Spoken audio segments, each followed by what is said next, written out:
Друзі, вітаю! Хіба ж не краса? Звичайний оселедець, прості доступні продукти. Мінімум часу на приготування.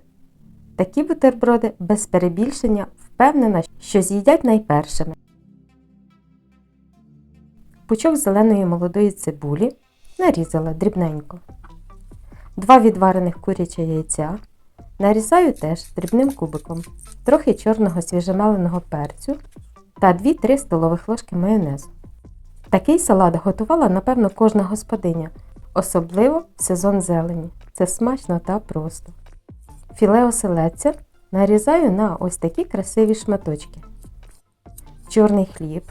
Він тут, на мою думку, смакує найкраще, хоча з білим теж добре.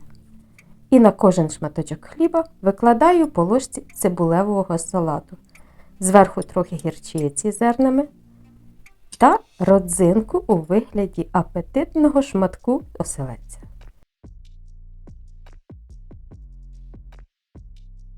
І подивіться, як це усе швидко. Друзі, готуйте. Буду рада, якщо така ідея приготування бутербродів вам стане у нагоді. Не забувайте за свої відгуки та коментарі. Мені дуже важлива ваша підтримка. А я усім бажаю смачно їсти, бути здоровими. Усім пока! До нових цікавих відео!